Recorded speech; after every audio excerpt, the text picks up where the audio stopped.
And then keep it going for Matty Struski. Come on, one more time for Matty Struski. Is this Struski or Struski? It's Struski.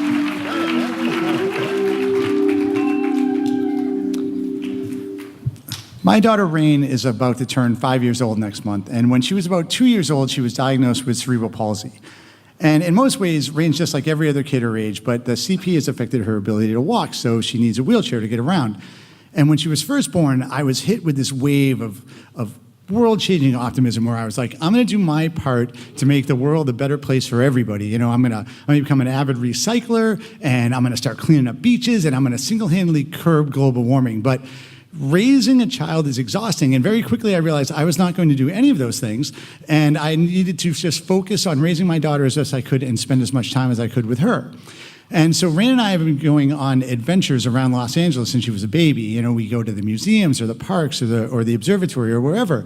And bringing Rain around the city in a wheelchair has made me hyper aware of all the obstacles that are out there blocking her access to things. And I'm not a really confrontational guy by nature, so when we first started bumping into these things, I didn't see the point in making a really big deal out of it. I didn't think it would make a difference or change anything. So, you know, I'd see a car blocking the sidewalk and I'd be like, no big deal. I can wheel her into the street and we can go around it. Or I'd see an able-bodied person parking in a disabled person's spot and I'd say, you know, that's frustrating, but they're probably just running in real quick. We can wait. Or I'd be in a building and I'd say, oh, there's no elevator or ramp in this building. She's little and she's light. I can carry her up the stairs. So one day, our adventuring took us to Grant Park right here in downtown Los Angeles, and the motto for Grant Park is the park for everyone. And we get there, and it's an amazing park. It's got this great set of ramps, and Rain loves to go bombing down it in her chair, and it's got these really smooth, flat concrete surfaces that she could cruise around on, and we're chasing each other around playing tag. And best of all, it's got this really great splash pad. You know, it's this big area with like a 1/4 inch of water, and it's got little fountains that bubble up, and it's a hot day, and Rain's having a great time just rolling around there, letting the water splash her in her chair. We're just having a great day.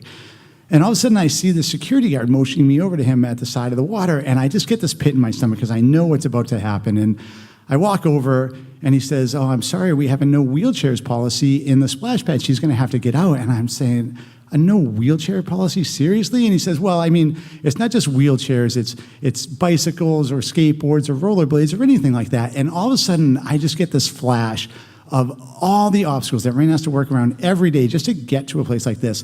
And now somebody's telling her that she can't play here. And I just don't think it's fair at all. And I start to get really emotional, and I say, you know what? We're actually not going anywhere because she's not riding a bike or a skateboard or rollerblades. You know, her wheelchair is her means of mobility. It's not a toy. And I start to get even more worked up, and I say, you know, you can't just discriminate against people with disabilities. There's laws against that. So no, we are not going anywhere until she is ready to go. And the security guard just has this look on his face like I am ruining his day. And he says, you know, I'm only doing what my supervisor told me to come over here and do. Let me make a phone call to him. And he steps away to make this phone call. And I start silently psyching myself up for this argument that I know I'm about to have with these people. And I'm like, yeah, you go ahead, you call your supervisor, call all the supervisors. You know, we're not going anywhere. She has every right to be here. You're gonna have to spray me with tear gas and fire hose to get me to go. And as I'm reaching sort of the pinnacle of my righteous anger, Rain wheels over to me and she said, Daddy, I'm hungry. Can we go get some tacos?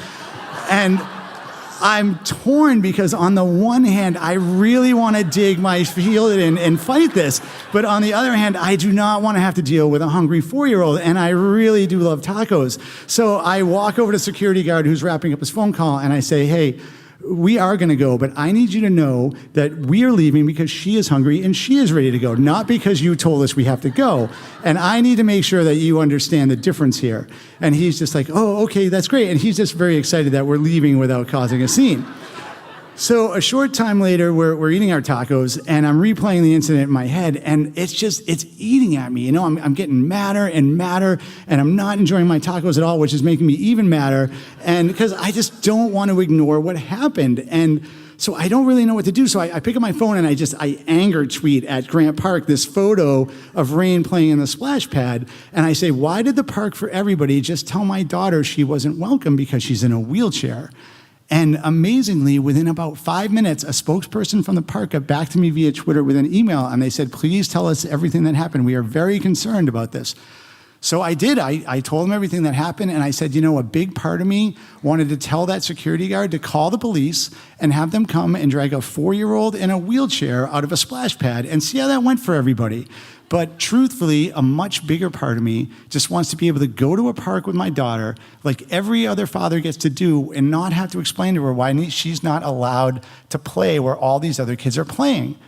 And they sent back this incredible response where they apologized to Rain and they admitted that they handled everything poorly. And they said as a result, they were going to start holding training sessions where they told everybody there that people in wheelchairs were not only welcome, but they should feel encouraged to use the space. And I felt incredible after I got this response because it made me realize that speaking up and saying things can actually help change things.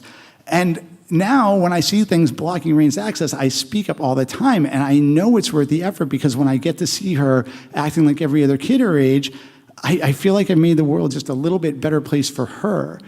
And now that's helped me recapture some of that enthusiasm that I had when she was first born. And we're avid recyclers, and we've gone to beach cleanups. And, we're probably not going to single-handedly stop global warming, but as the temperatures rise and the days get hotter, I know I can take her to that splash pad at Grant Park and cool off for a little bit.